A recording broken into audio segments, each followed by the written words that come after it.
So our topic today is sampling variability and the central limit theorem. And I'm going to take it really slowly today. This is a very conceptual class because this is central to everything else we're doing in the class. This is the basis for confidence intervals. We'll be doing several different kinds of confidence intervals, but they're all based on today's lecture. And also hypothesis testing. You'll be learning about the t-test, the z-test. Those tests are all based on sampling variability and the central limit theorem. So I think today is your chance to understand where all of those tests are coming from. And in a lot of classes, this gets kind of skipped by and we go straight into doing the t-tests and all this stuff, but I've kind of spread it out because I really want you to have an understanding of where these tests are coming from. Everything else that's relating to normal distribution is coming out of this central limit theorem.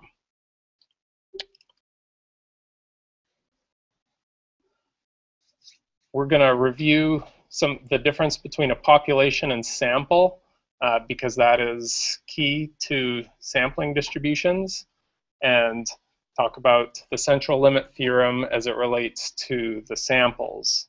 And then towards the end of the class, I'm going to talk about ways that we get samples and just distinguish between experimental and observational studies, prospective and retrospective observational studies. I don't spend too long on those because I think you get a fairly good coverage of them in your intro epi class. The sampling and central limit theorem you can get in chapter 4 of your textbook, and then this bit at the end on study types and ways of collecting data is from chapter 1.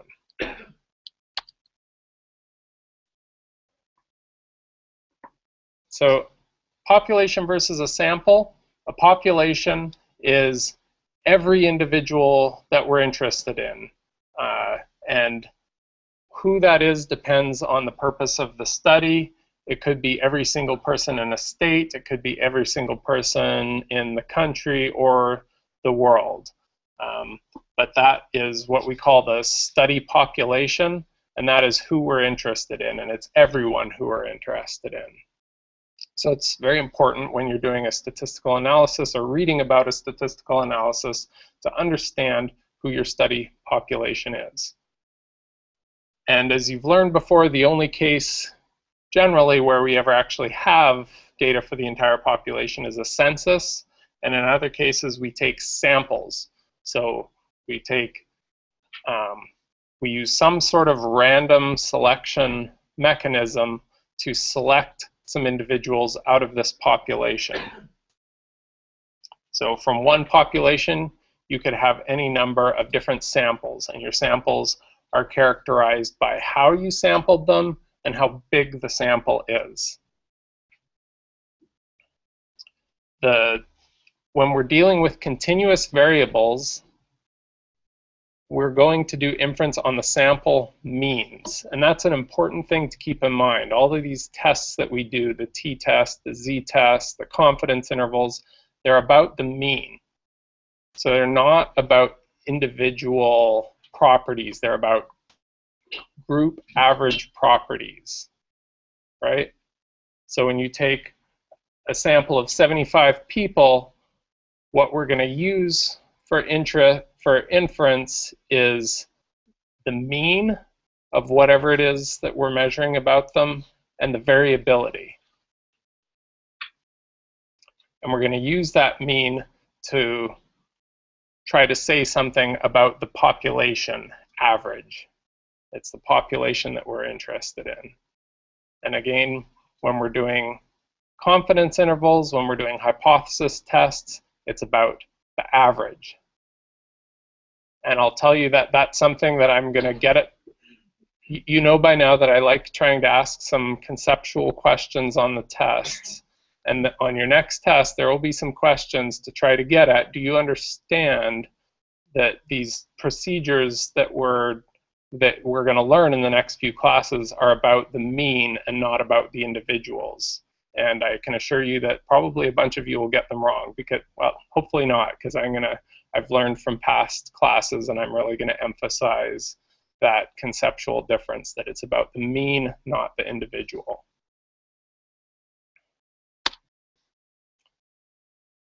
This was an example, a data set from the book. It's a data from a big running race, 16,924 runners that participated in this 10-mile cherry blossom run in DC in I don't know, I think 2012, not 2009. Not sure, one of those years. So there's an interesting question. If we're going to do some analysis with this data set, do you think that those 17,000 runners, would that be a population or a sample? What's that?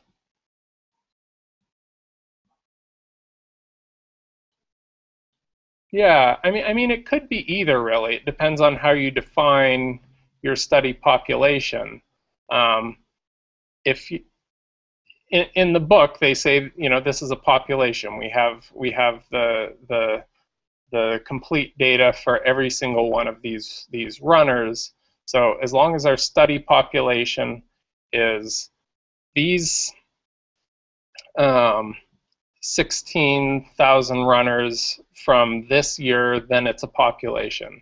If our study population was going to be all people who do 10-mile runs, then it might be a sample. It would be a big sample. But for the purposes of today's class, and as they treat it in the book, this is a population. So that's a complete data set. And of course, only the organizers of the race are going to have access to all 16,924 participants. So you could imagine that if you were, you know, you were someone from the press or somehow elsewise doing a study, and you didn't have access to everyone, maybe you would just take some sample of them and try to time them and do your study using some subset of these. And then the point of the inferential procedures that will be used is that you could take really some small proportion of them, maybe only 30 individuals out of those 17,000, and actually say something well-informed from quite a small sample from that population. Yes, question? Good question. How do you know what is a good sample size?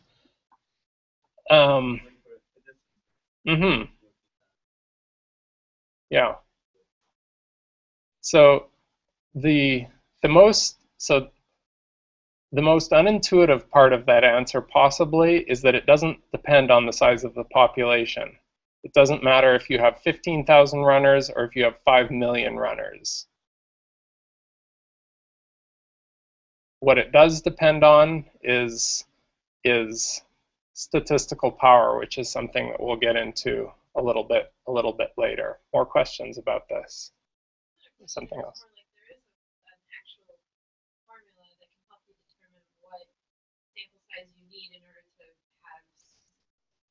Right. There's a formula that you can use to tell you what sample size you need, and that's a power calculation. But one thing that is not in that formula is the size of the population.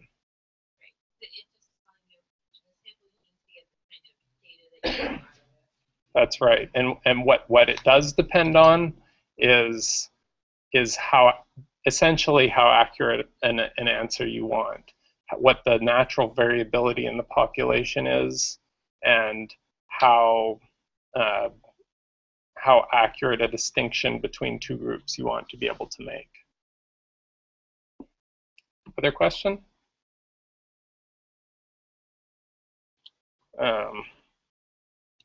Let's see, I'm going to correct this right now. This was 16,924.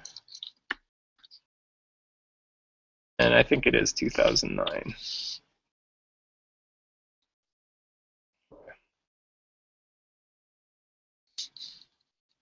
So we're going to treat this as a population. That's a lot of people. That would be an unnecessarily large sample for most purposes.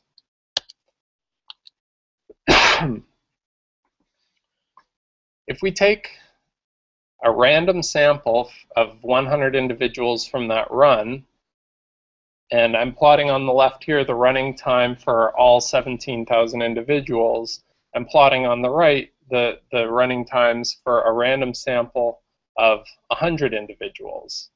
Now my question for you, so this is a sample, this is one sample. Are the observations in this sample, are they an approximation? What are they an approximation of?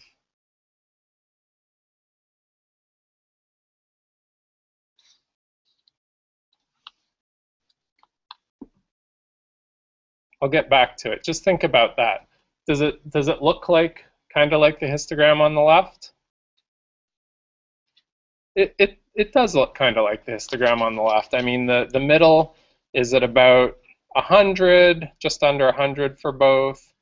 You know, it varies from about 40 to 140 in both. It's not, you know, it's not exactly the same, but it's pretty similar. And you know, that's what we would expect to see. If it's a random sample, we would hope that you know, there's some variability in this sample, but it's representative of the population, right? So some notation, and I've told you this before, but just to remind you that we use Greek letters for things about the population.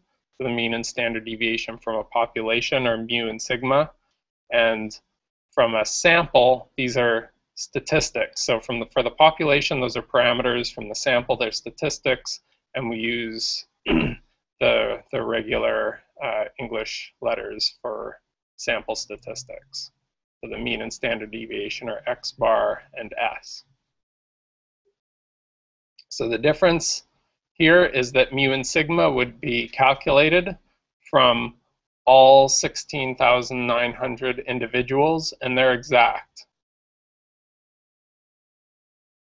You get that? They're exact. There isn't uncertainty in that because we have all of the data there. So that's just an exact calculation of the population mean and standard deviation. From that sample of 100, we can estimate a mean and standard deviation, and those are not exact. They're estimated from an incomplete sample.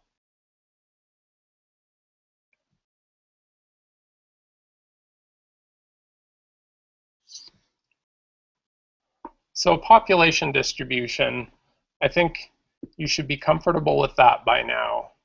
You know, we've had examples of population distributions, of distribution of test scores, distribution of blood lead levels. What other examples have we had of population distributions? President's age, right? Things that are based on the entire population. So what then is a sampling distribution? Sampling distribution, and this is going to take a while to sink in, it's not just the distribution that we get from a sample. What we do is we take a sample, we calculate some statistics such as the mean. A lot of what we'll be doing is with the mean, and then you repeat it. So you'll get a bunch of different means. Every time you take a sample, you calculate the mean. And that distribution of the means is your sampling distribution.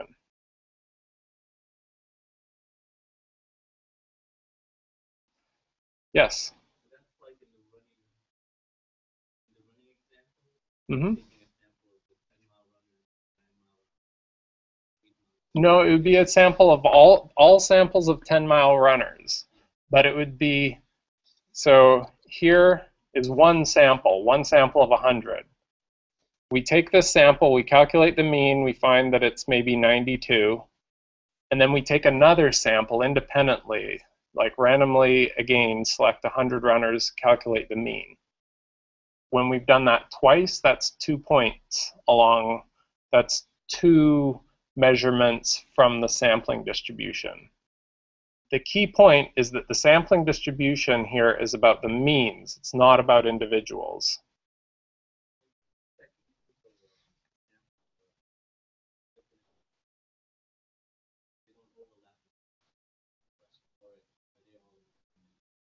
The second.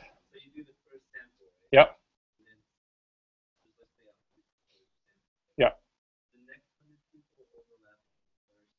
Right. So as you do another sample, is it possible that some of the same people are in both samples? The answer is yes, it's possible. For everything in normal statistics, we will actually be only taking one sample, so that's not an issue. But for the sampling distribution, we will be assuming that the population is much larger than the sample, so that any overlap that you have is negligible. There are different statistical methods for small populations. If you have a population of 200 and a sample of 100, that is going to affect your sampling distribution. But everything that we learn will be assuming a large population. At least the population is large compared to the size of your sample, so that any overlap that you would get in 2 samples is negligible. Good question. Yes? When you said about sampling distribution, you said it's about the mean and not about the... Right. Sampling distributions are about the mean. They can be about other things as well, as long as it's a continuous variable and we're doing the z-test and the t-test, it'll be about the mean. But the point is that the sampling distribution is about group properties, not individual properties.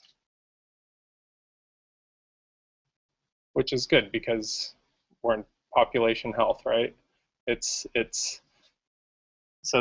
There are, you'll see it makes a big difference. The sampling distribution in general is very different from the population distribution.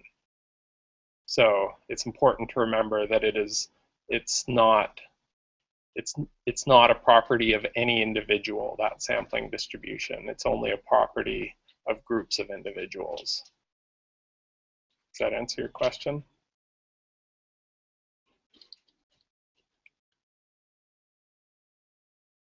So again, for the sampling distribution, the process is to take of that sample, the mean in particular, and then repeat. And if you repeat that over and over and over, what you will get is your sampling distribution.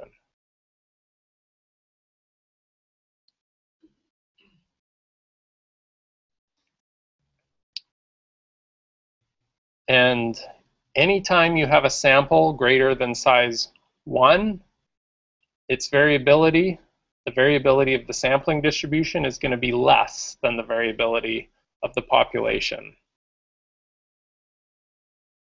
Anytime you take samples of greater than n equals 1, the variability in the mean of those samples will be less than the variability of individuals. Yep. Sample mean. That makes sense, right? Think of something like weight. Weight has a pretty big distribution in the population. Some people weigh much more than others. But if you were to go out and randomly select groups of 10 people, put all 10 of them on a scale and divide by 10, that variability is going to be quite a bit less than the individual variability. Because you're going to get some big people, you're going to get some small people, but on average it's going to be like your average person. So that's the really key thing that there are a couple key things about the central limit theorem, which I'm about to get to, but one of them is that the variability of the group is less than the variability of the individual. And here's an example. Serum cholesterol of individuals varying between about 75 and 350, but variability of the mean of groups of individuals is quite a bit less. This is for samples of size 25. So they have the same center on about 211, but the group variability is much smaller. Everyone comfortable with that?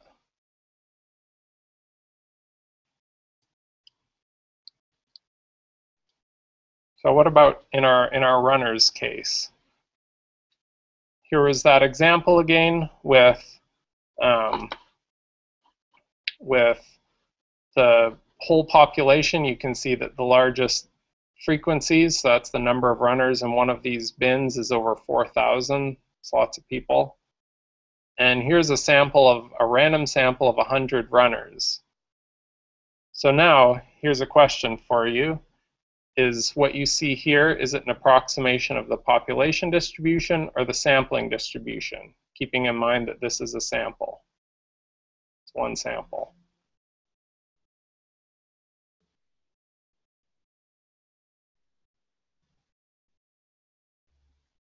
Who thinks it's an approximation of the population distribution?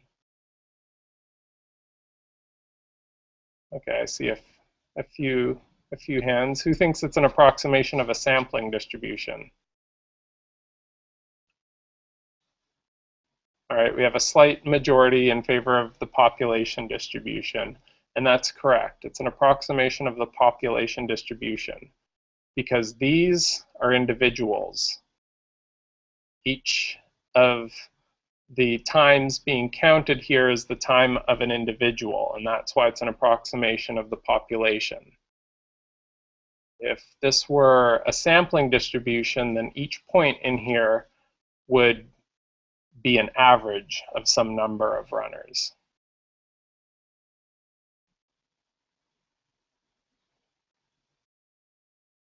Now I'm going to show you some sampling distributions.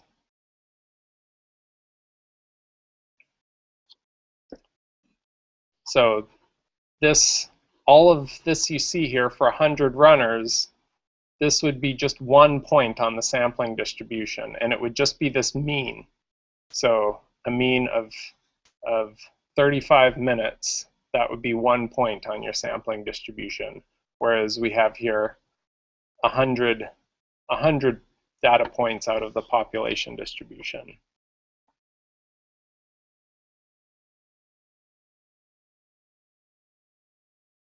Any questions?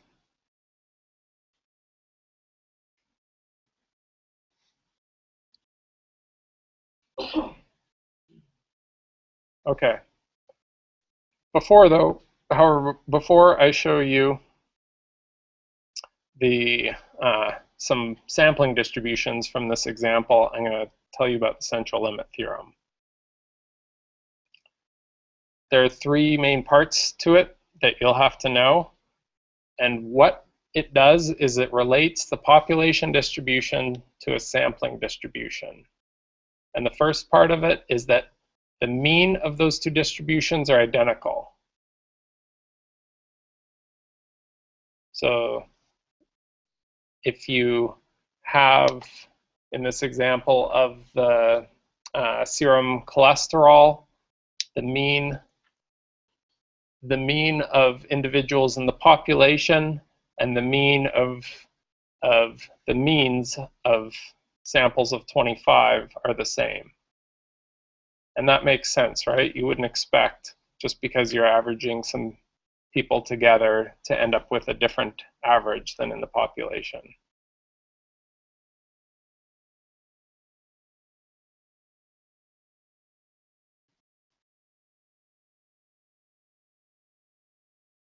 So the means are identical.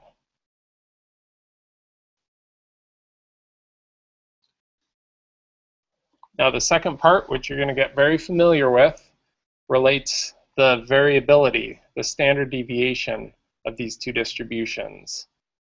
And it tells you that the standard deviation of the population is related to the standard deviation of the sampling distribution, that is, or of the sample means, by this formula. And I write SE here because we're going to call this the standard error of the mean.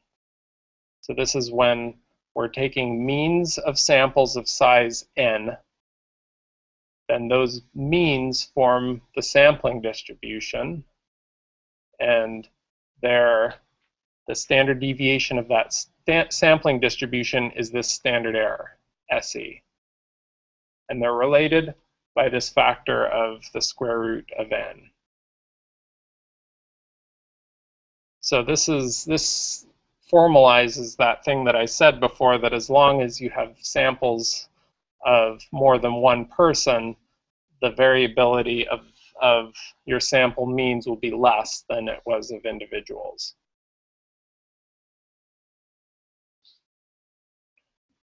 Yes?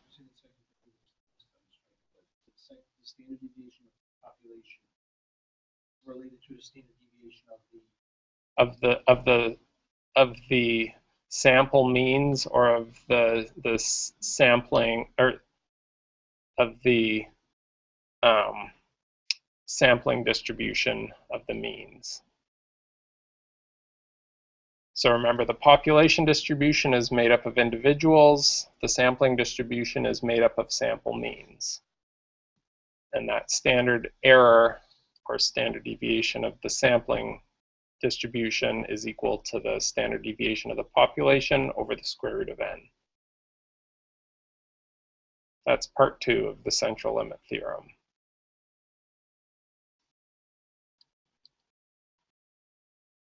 So what else does this tell you about the effect of sample size? If you go from a sample size of 9 to a sample size of 25, what does that do to your variability of the sampling distribution? Gets smaller. And yeah, it gets smaller by a factor of square root of 25 over square root of 9. Yes?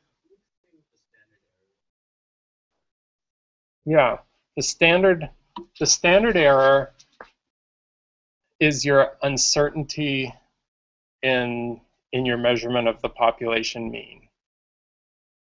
So there are different ways you can think about it. The way I'm introducing it here is it's the standard deviation of the sample means. So if you were to take 1,000,000 different samples and calculate this, and 1,000,000 different samples of, say, size n equal to 25, calculate the mean of all of them, and the standard deviation, that would be your standard error. And that's one interpretation. And another interpretation, which is the, I guess the way we'll be using it when we get into confidence intervals, is that it's, if we only have one measurement of the sample, we have one measurement of a sample, and that's our best estimate of the population mean. It tells us the uncertainty, like the variability around that point estimate in our best guess at the population mean. And that's the interpretation that we'll use for confidence intervals.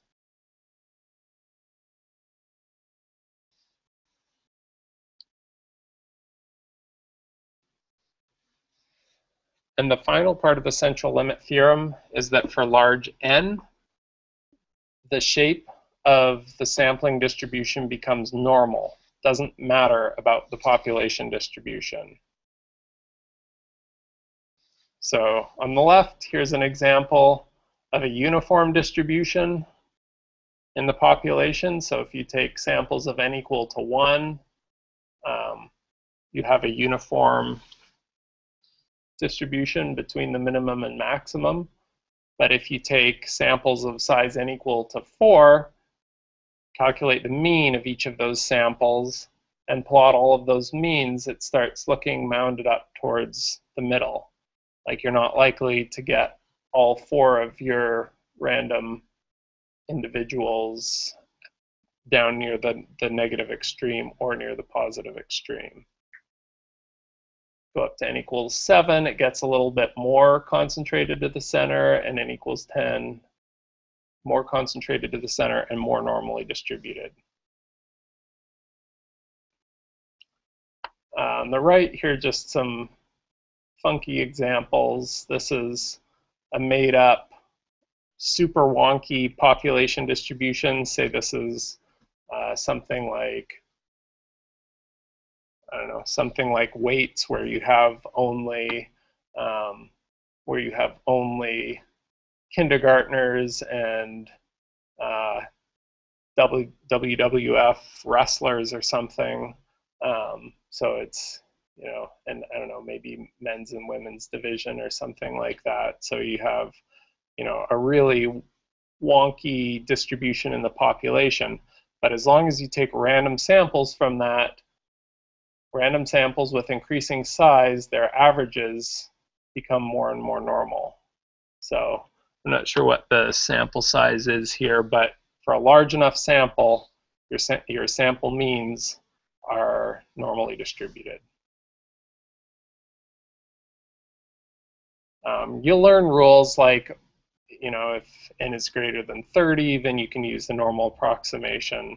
And that's fine, but it does depend on how wonky your original distribution is. The wonkier it is, the larger a sample you need for the sampling means to be normal.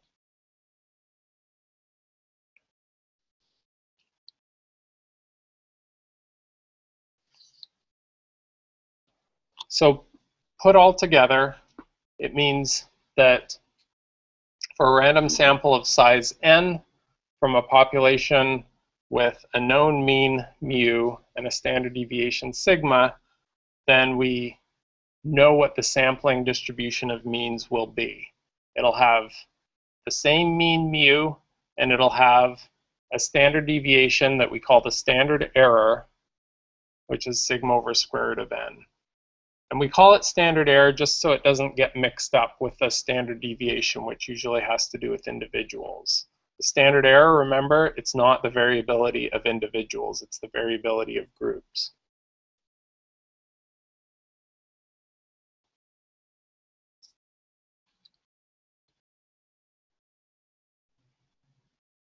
Some more examples of whatever your population distribution is. The larger your samples get, the more they all look the same. So individuality is lost in large groups, is what this means.